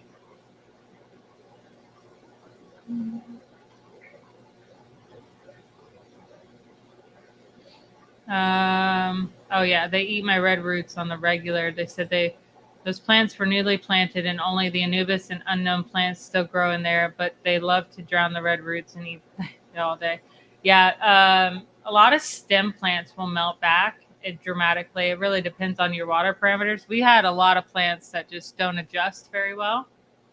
The red roots, though, are you talking about red root floaters? Because if you have like any type of filtration running on the aquarium at all, your red root floaters leaves, they get wet, and then they start to melt, and then they die off, and then the shrimp are going to eat them. So I would say they're just eating the red root floaters as they're dying. Oh, yeah, soft water. Yep. Yeah, but even if you have soft water, it doesn't mean it's going to be soft in an aquarium and soft enough. Low pH and soft water are two different things. Soft water means you have less than 200 total dissolved solids. Doesn't mean you have low pH water. You can still have 3 kH and have soft water. Gary said scuds and a mono in one tank, not much algae. Yeah, they probably clean it up pretty good. They're always scavenging, so mono and scuds they compete with the same food that algae would be competing with. So they're overeating because they're crazy scavengers. Both of them are aggressive. So they actually probably are like the one shrimp and thing that would be fine. Gary said orange eyes are blind. So there's been a couple other people that have been talking about this as well. They're definitely not blind. There's been a couple of tests done, but for me, I can say for sure that they're not blind because when I try to take pictures of them, they react without touching the aquarium, without touching the stand or anything like that. You just pull the camera up and you get close to the tank and they start to go, oh, something's coming. So maybe their eyesight is compromised or something like that, but they're not blind. And they can see just fine. They act like all the other shrimp. And if anything, they just have the cooler eyes and perfect normal eyesight. Nope, that fish was just playing dead. They're all just swimming just fine. You ever look at a fish, especially the ones that just like sit on the bottom, and you're like, "Are you dead? Like you're not moving." And they're all just like frantically swimming. Oh, not frantic. They're just swimming around eating right now. Cories, so they're schooling. They're having a blast. Now I want to feed them, but we're caught up. We're all caught up. Mm-hmm. All right. You want to talk about anything or got anything going on? You want to end it early? Does anybody have any problems? Now's the time to ask some questions. So we don't have to cut it early, but if there's nothing to really talk about, Sulawesi Shrimp really isn't a lot going on. There's like a ton of different varieties and stuff like that, but it's still kind of new to the hobby. There's still things coming out, but Sulawesi themselves are actually endangered shrimp, and they're technically they would be like a care species because you can't collect from Sulawesi anymore. So what we have in the hobby is kind of what we have. So it's pretty cool to see some of the ones we have. Hopefully we can get those breeding and people can start branching out on those more. And if there is any issues, hopefully we can reintroduce them to the wild eventually. That would be pretty awesome. So, and I will say, if you're just getting into Sulawesi shrimp, try and get homebred because with everyone's experience so far with importing the Sulawesi shrimp is when they ship over, you'll get half of them dead, and then the next day half of those will be dead, and then the next day half of those will be dead. So you got to buy like 1,000 of them before they stabilize. And most of the shippers and sellers, they try to get them and flip them before they die on them. So try and find somebody that's already been breeding them. Harlequin Sulawesi shrimp are one of Shelby's all-time favorite shrimp. We've gotten them twice, and we've gotten buried females. We've just never really gotten them to breed, and they just kind of disappear. Like we have the rabbit snails, so you never really see any dead bodies. Just eventually you stop seeing the shrimp that you want to see. So there isn't anybody currently breeding the Harlequin shrimp this side of the continent, or of the world. But eventually, hopefully, somebody will get them over here. It's just if you're not an experienced breeder, I don't recommend you being the first ones to try and tackle that. Unless you got a lot of money and a lot of time, then by all means, please, somebody needs to do it and crack it. But there are plenty of varieties that are homebred already here in the United States. So that number has gone up a lot. When we first got in the hobby, it was just cardinals and maybe white orchids. And then, slowly there's yellow cheekies, there's yellow nose, there's the black galaxies that we had, the blue-legged posos.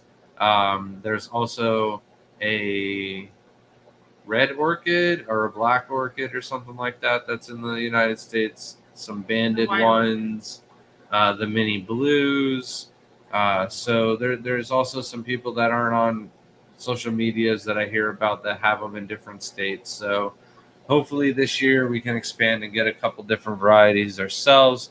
Definitely want cardinal shrimp. I think LJ has the cardinals. Misfit, if you got some extra cardinals and you're ready to ship some down to Florida, let us know. I'll take some of those from you as well. Ashley said, dumb question. What exactly are boas and how hard are they to care for? So boas are galaxy pintos that got some big old cheek spots that look like a boa constrictor snake. Same similar pattern, just like pinto itself. They get its name from the horses. The boa gets its name from the snake.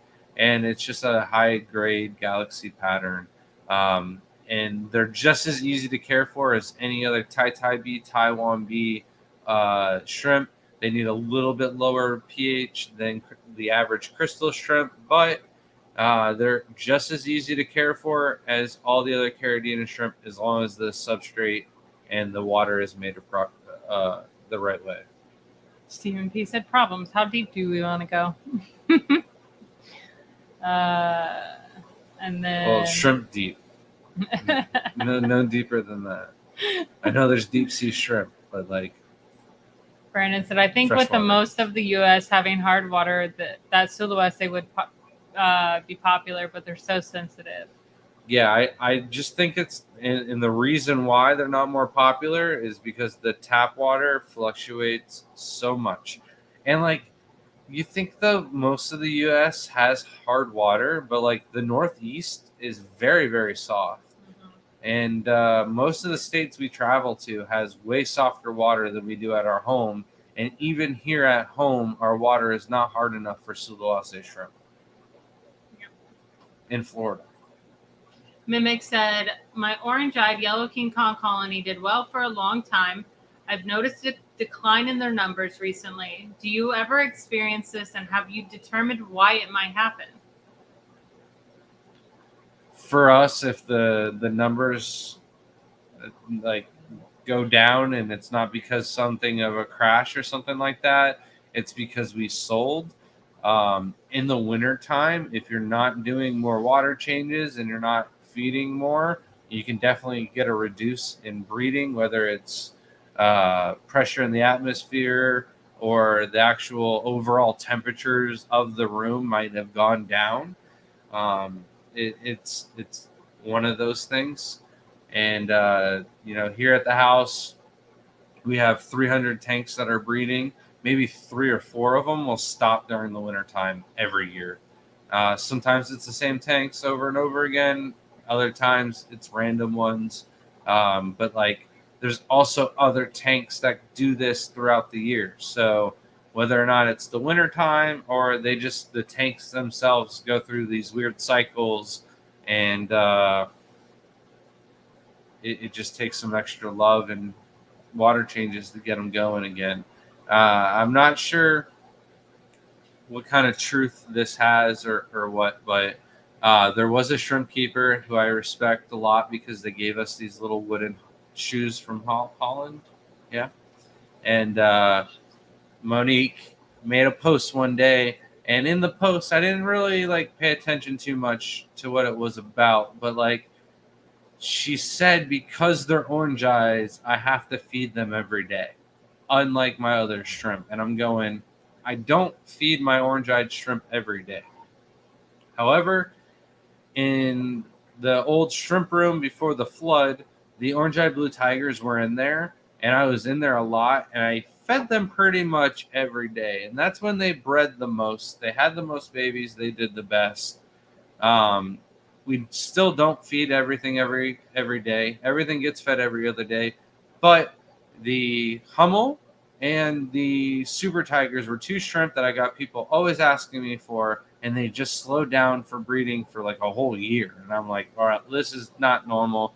I got to get something going to get these breeding again. And what we did was just feed them a small amount every single day. And eventually, after 2 weeks, they got buried. So instead of every other day, I started feeding them every day. So it's a very small amount, and they're still getting their normal amount with the other shrimp when I'm feeding them. But it was just more like making sure there's a constant little tiny pile of food in the tank. Sometimes I was feeding them twice a day. But now that they're going and they're breeding, I kind of dial back. But if they stopped breeding, I'll definitely start feeding them more again. Richard said, what temperature do you keep the Sulawesi shrimp at? 80 to 84. We use cobalt heaters and dialing them, setting them to the right temperatures. The flow of sponge filters isn't that high. So depending on where in the tank you read the temperature, it's like 80 to 84 degrees. Brandon said, I have a problem with my dragon bloods. They've been dying off, and when the female is buried, she drops a few eggs. Then when I think they hatched, I see no babies. Any tips, please? All right, so for whatever reason, dragon's blood is a problem shrimp that we've had problems with, that Plamsky himself had problems with. There is a buried blue dragon's blood right here. She's buried. But, like, who's the daddy? There's a lot of different shrimp in that tank. Get Jerry Springer over here. We'll figure it out. But we... More.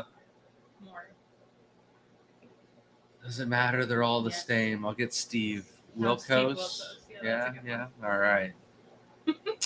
Anyways, we get the blue calcios or whatever from Plamsky. Even the Bloomfields, even one of our local breeders, Alan, here in town, they all keep their calcio shrimp at a higher TDS. The Bloomfields were only like 170.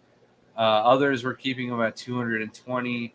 I think there's some breeders in Europe that keep them at 280. So if you're having a problem and you're just keeping them at 150, I guess those are just rookie numbers and you got to bump them things up. So let's do a water change with some higher TDS and see how they do. If you're already keeping them at higher TDS, I don't know. That's just how dragon bloods are. And here in the United States, there isn't like a really good solid line of dragon's blood.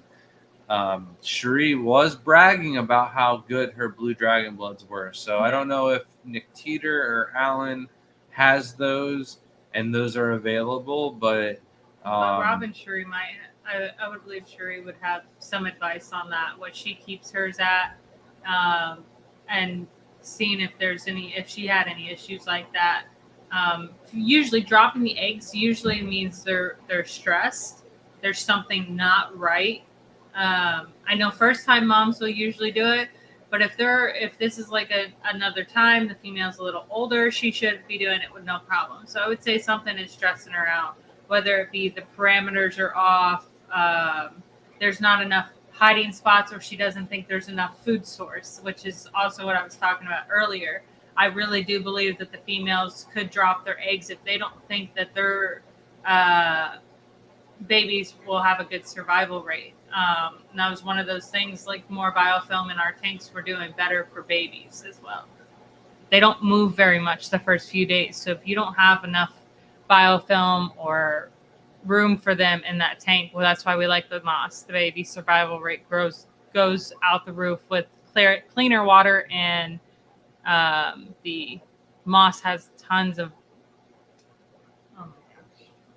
microorganisms. Yes, and it for them to eat because they don't move. Fun fact about the calcios, though, I heard that the creator's wife of the calcios has been instructed to share the recipe on how or what they did to make calcios when they die. So we will find out as long as we live longer than Yui. Fingers crossed. Hopefully. Or I want to know. The fact, like, what's going to happen if his wife dies first? I'm sure he'll instruct somebody else. Yeah, maybe. Like Let's hope there's There's He's a like, little "Ah, box no." with a key, and he's giving it to his wife. If his wife dies, he cuts it off of her neck and then gives it The to his great- firstborn or something. I don't know. I see the movie coming out, The Great Shrimp Secrets.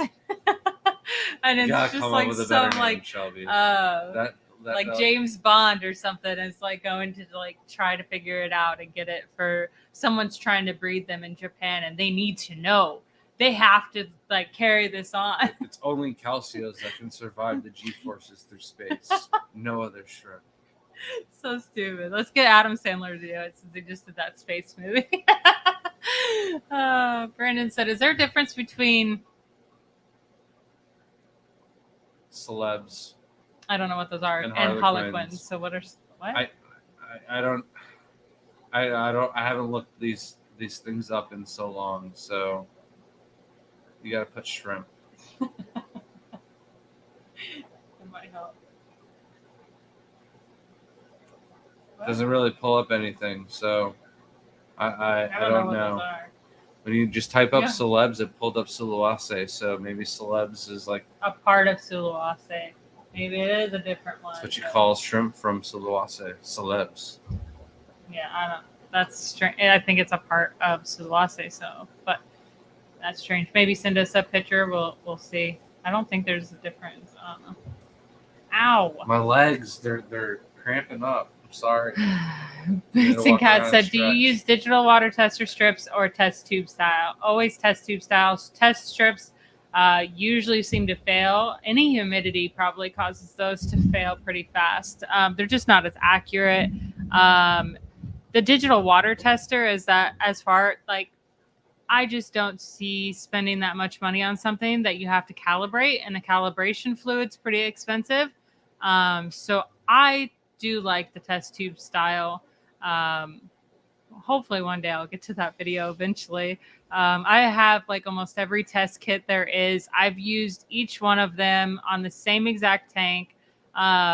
I want to do it on some of my cycling fish tanks to kind of show the difference and which ones are more accurate, which ones are easier to use, things like that. But I'll always probably stick with the test tube style. Maybe I've seen those fancy big ones. Those are cool, but like the cost of them, that just doesn't make any sense. They're kind of expensive. Where shrimp tanks, we don't really need to test that often unless we see a problem arise. And then usually you know what's going on in a fish tank. You know if ammonia is building up. You can tell the fish aren't doing too well. You know that you haven't done water changes. So usually just do a water change. You don't really need to test except for initial setup. So really those drops last you forever. I've literally used one for so long that like it almost expired and I have a new one finally. Ashley said, "Are there any other shrimps that are endangered?"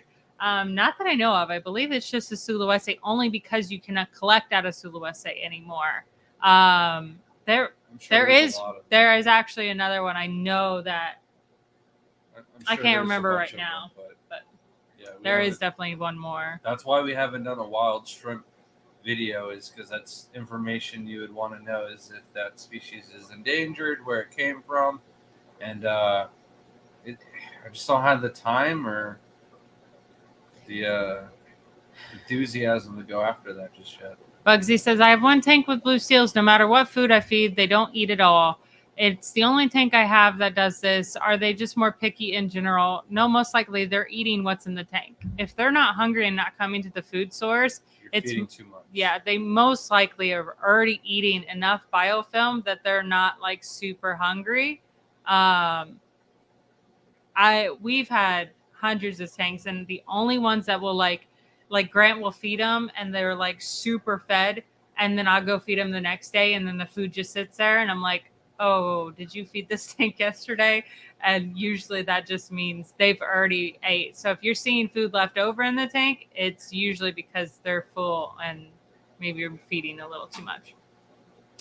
Evergreen says, "Have you ever messed with using dried ground up eggshells for mineralization?" Absolutely not. That's too much work. That But I sounds don't like think work. it would actually be able to mineralize the water Yeah. the way you think it would.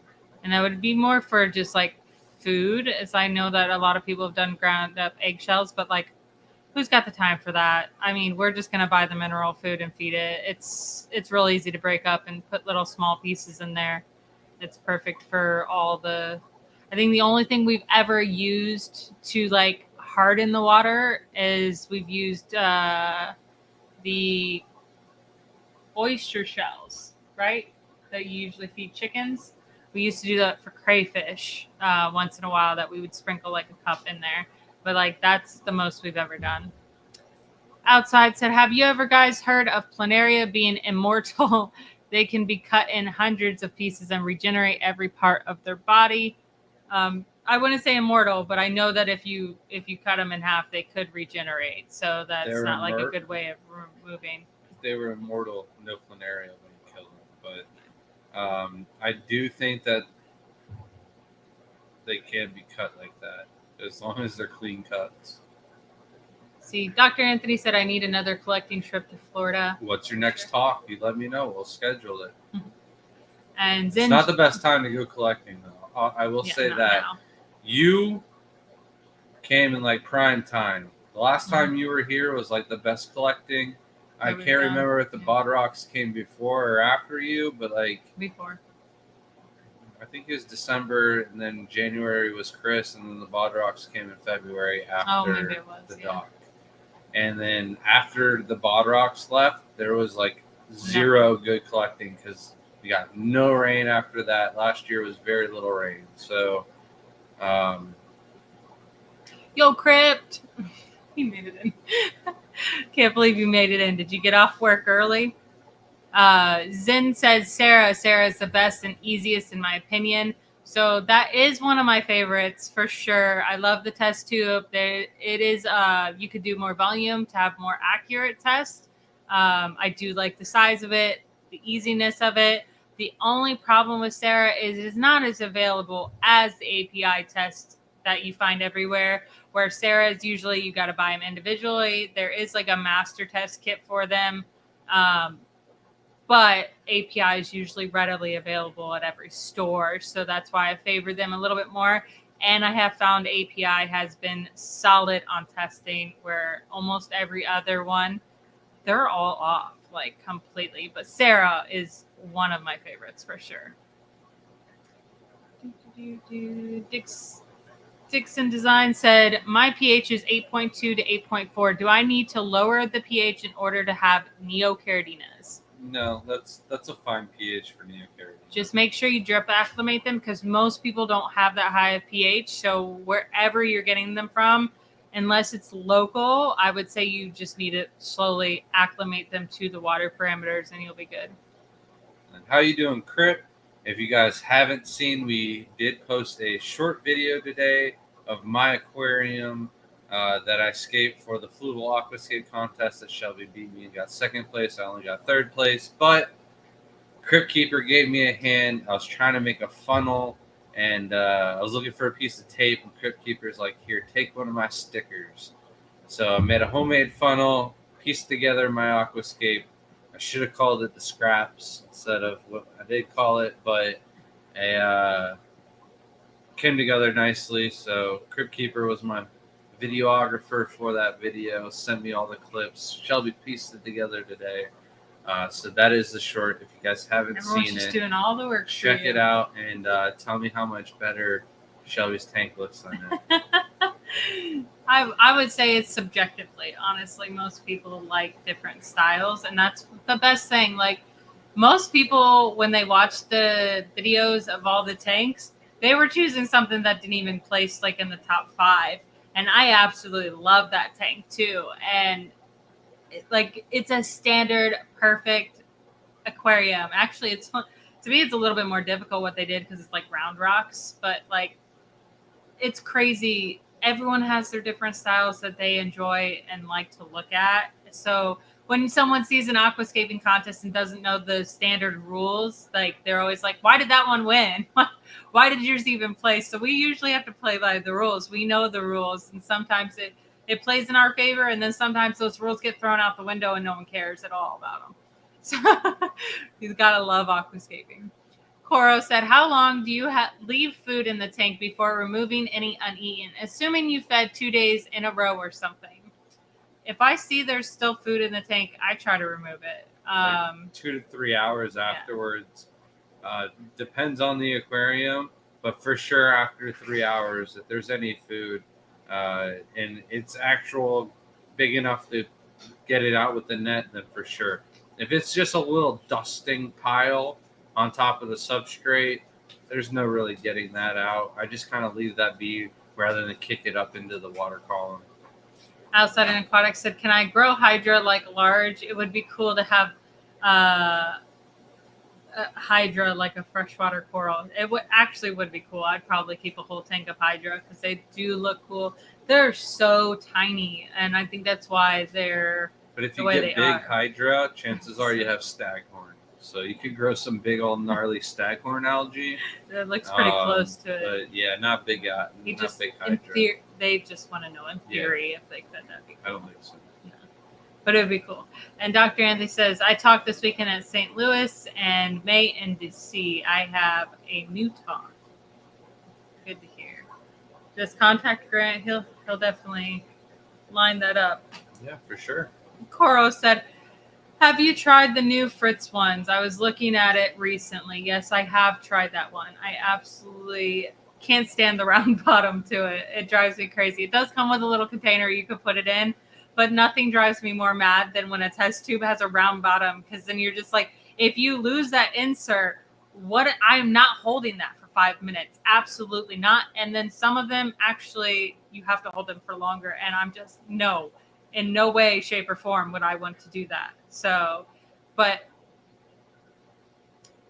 that will come out in the video of what I've tested with the Fritz ones, for sure. I'm jealous the doc is going to St. Louis. I love Missouri. That was a great trip. Our kids absolutely love that. It's so fun when we get to take our kids on the trips, especially like Atlanta. Some people have asked us about coming back and speaking for Atlanta, but like that's one of those things we have to plan for the children to come because we want to go to the aquarium, and I just absolutely refuse to go there without going to the aquarium because I've already been to Atlanta and didn't get to go right before COVID happened, and then we haven't been able to go back since. So we'll not be going unless we can go to the aquarium. Abstract said, stupid fun fact, API is part of Mars Company, where the ones who make M&Ms and Wrigley gum. That's absolutely weird. It was probably bought out by them, but it was originally someone else's. That's crazy, though. Stephen P. said, I chose 4, 5, and 11. How did I do? So 4 wasn't in the top either. 4 was overgrown. Yeah. It had way too many plants. And plants different in the wrong rocks. location. Rocks, it's beautiful and overall appeasing when you look at a tank, especially when you see all the other ones, because some of them were as planted. Because the whole point of aquascaping is to see it's not necessarily how much plants you fit into the tank. It's more of what will that look like in the future? Does that aquascape set up for a healthy establishment for those plants to grow? Like, is that plant going to overwhelm the tank? Is it going to be too much maintenance? Is it going to be so much hair algae in a little bit? That one it's beautiful, but it was just too much. And then there's 2 different rocks, which is also like a big no-no. And then 5 had this giant gap right between the rocks and the piece of wood. So you hurt my feelings. Wasn't the best tank, but I got second place. It was mine, and I did have a huge gap in the tank, and I don't know how I didn't see it. And then Grant didn't look at my tank, didn't even bother being judged. to look at my tank. Okay, I barely finished my tank. I was looking for fish, and the guy was already judging. And I was like, okay, I'm done. Yeah, but you just didn't even need fish. And then 11 was the one I was talking about. Very, very aesthetically pleasing. A very if you were to look at aquascaping in a like manual handbook, this would be like a beautiful picture and everyone would want it in their home. and it didn't even place in the top like 6, and it kind of But- crushed me. I think it was like 7th. I loved it. Here's my thing. I wasn't mad if 11 beat me. Right. I wasn't mad that 5 beat me. I wasn't even mad that first place beat me. But 11 brought their own stuff. We didn't know we could bring our own stuff. Shelby signed up. She didn't find out that information. Yeah, So we went there, and everybody else chose all their stuff before we even got there. So we got the last pick of the pile and everything like that. But I did like 11 a lot. And I was like, okay, I see 11, I see 5, and I saw 12. 12 was the one I picked to win, and it won. And like I saw him already setting that one up before I even really got going, and I was like, oh man, he got all the good Dragonstone real fast. But as you can tell in my video, not a lot of people pick 12. Like I even told Grant, like at aquascaping level, I understand it's unique, it's dynamic, it's got some cool features to it. Awesome. Personally, me, I would absolutely not want that in my house. 11 was something I would pick up and take home and put some fish in it and enjoy it. So like it's so different when you go like most people looking at a tank and generally looking, it's so different between what judges do and pick compared to it, and each judge is different, so each judge has their own set of rules. It's crazy. But tank number 1 was Nathan at the South Coast Tropical Fish Society. So thank you, Not Nathan, paid sponsor. for the cool mugs. He also gave us some Frisbees and some bags for the kids, as well as some stickers. One of the stickers is on the fish room door. The other one might make it into a swag pack in the future. Sin said it has a round bottom. Oh no, maybe I'm not getting it. Yeah. It's not a bad, but like round bottoms, it's a problem. Yeah. A test tube rack. Yeah. But like who wants to invest in that when I don't need to with the API? It just sits on my table. I'm cheap. If you 3D Not print doing it.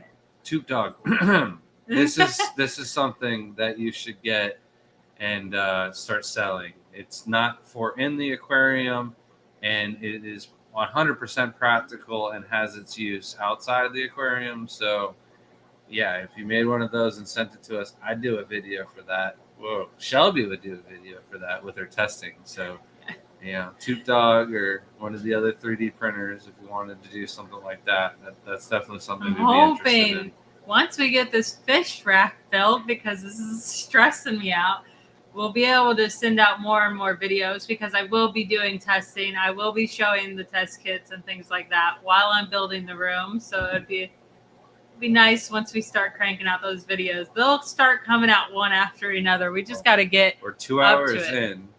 I'm not really tired. I'm so jonesing to just start scaping all the wood because I got it all clean. You're fine. I can go play Warframe. I No chipped problem. off all of the super glue. Oh yeah, there was a lot. There's so much in that. I'm surprised if you Carved didn't the break wood it. almost with Nice. some of it. Just I had to sliced break it off on the It's last softer wood than usual, but it's not that soft. Coro said, I use a test tube stirrer, but can't use that with a round bottom. That's actually pretty cool. I want one of those. I don't want to spend money. I am literally cheap. I don't like spending extra amount of things. Like we talk about, waste of money in the aquarium hobby, things that aren't worth it. There's a reason. There's no, like, why buy something? Why waste money when you can buy more shrimp? Cora says Mars makes most pet foods in the U.S. The other 2 largest companies are Nestle and Smuckers. Makes sense. Well, who owns Hikari? Then that's what I want to know. It's probably under Mars, honestly. It's very large. So Pet makes food a brands. lot of food. It's just, you got to remember, some of these businesses, they own it in a way, but just like my company gets bought out, we literally have the same company that owns liquor, what was it? And Louis Vuitton bags, like at one point. And they come in and they make a few changes, but overall the products are usually still the same. They just own it because they can make money on it. So they usually just cut the pay of the associates instead of the products. So Christy said, what's an easy rooted plant? Only have epiphytes. The easiest is going to be Crips, swords, and like guppy grass, jungle val. Those are the easiest. They've been with it a couple decades. That's crazy. Yeah. Crips says, Christy, have you tried Crips? No luck with Crips. That's crazy. Do you have soft water? If you have softer water, probably moss. That's not a stem thing. Or like Lugwittias. The Rotala indica is a great one too. Super easy. Freaky fish. That's how talented y'all. Who needs stuff? No, Brandon said number 4 looks so full and grown in. They have a lot more plants in there than others do. Yes, there was like a couple people that had like first picks to the plants and they scored with that. It's for sure. Those are all brand new plants out of a bag though. So yes, it does give that full and grown in effect. So that catches more people's attentions for sure. I almost used all the rest of the plants in my tank. There was a very few amount of Crips you would have lost. That if I used those in my tanks, they just would not have looked good.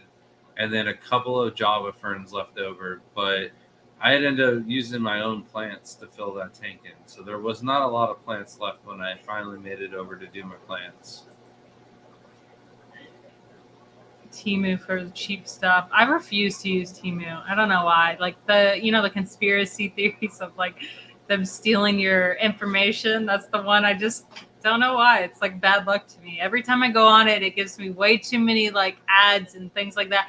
Amazon doesn't bother me as much as Temu. Temu sends me like 20 things of like, get free items, do this, and send it for 6 people and you get free items. I'm like, no, I'm done with you.